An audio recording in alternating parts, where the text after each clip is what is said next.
nari ngira inyota kera yo kumva Cambridge, nkahora numva Cambridge ngo mare gutyo umunsi umwe nicaye mu kanisa barambwira ngo uri ugiye kubwiriza ni Cambridge. Amaze gutegera mfite inyota.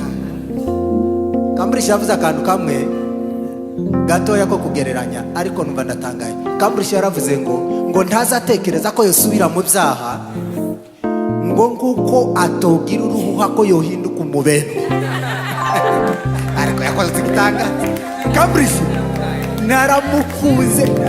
Ayongera avuga ikindi kintu cya kabiri byanise bawitegura. Arongera aravuga ngo habaho kwizera ngo kubiri, ngo habaho kwizera. Aravuga yavuze mu Giswahili ngo habaho ngo imani ngo inisanzwe ngo yaba. Aravuga ngo habaho ngo yindi imani ya kabiri, arkiyo imani maze ndategera. Aravuga ngo ni imani ya Mungu, ngo ni imani igiye gukora ikintu ngo izivuga ngo njyewe ntabwo ndi mu rwego rw'abantu nimvuga biramabiba. Aravuga ngo iyo ni imani ya Mungu. Cambridge yaratego mvuze gutyo nibuka ko atakiyawe, numva ndamukumbuye. Yaramukozi w'Imana wabwirije, yazaga avuga ku maraso ya Yesu agatinda akarema rwose. Amaraso ya Yesu ni meza, imeza yatugize abana b'Imana. Amaraso ya Yesu ni meza yatugize abana b'Imana. Twaracunguwe. Haleluya. Twarahowe.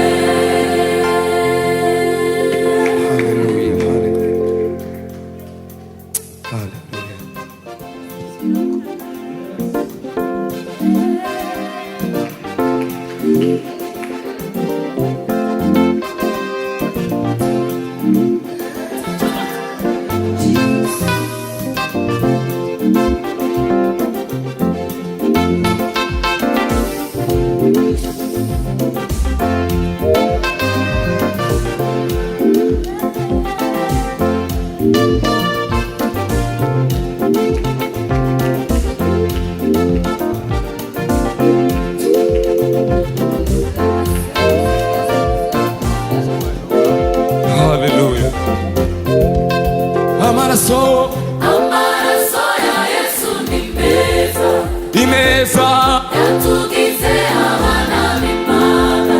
amaraso ya Yesu ni meza, yaduhinduye yatugize abana b'Imana. Twaracunguwe.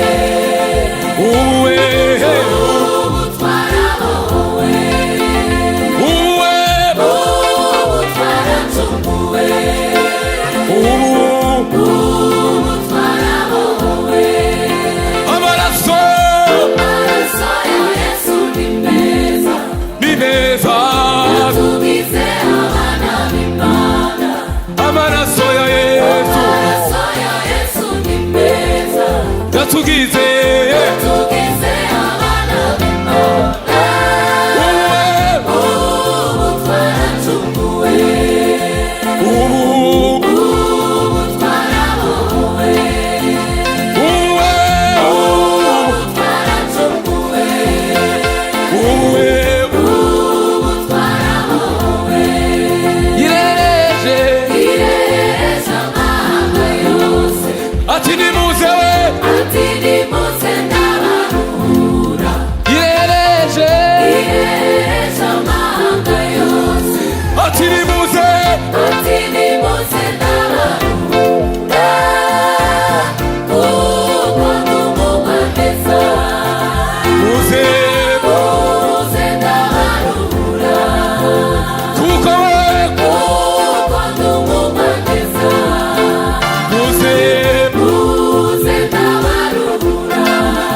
ireje amahanga yose, ati nimuze, ati nimuze ndabaruhura.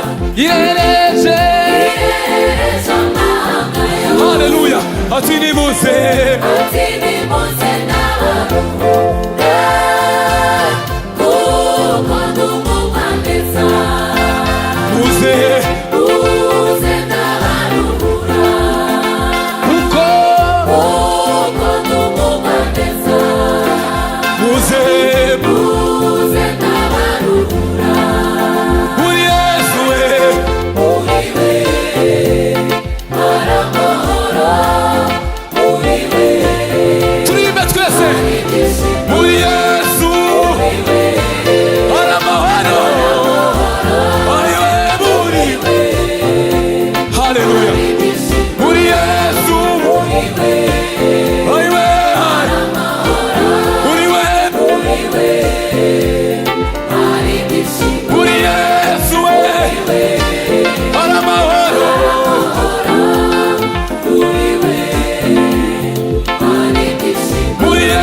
Yesu we Haleluya Oh muri we hari ibyishimo Haleluya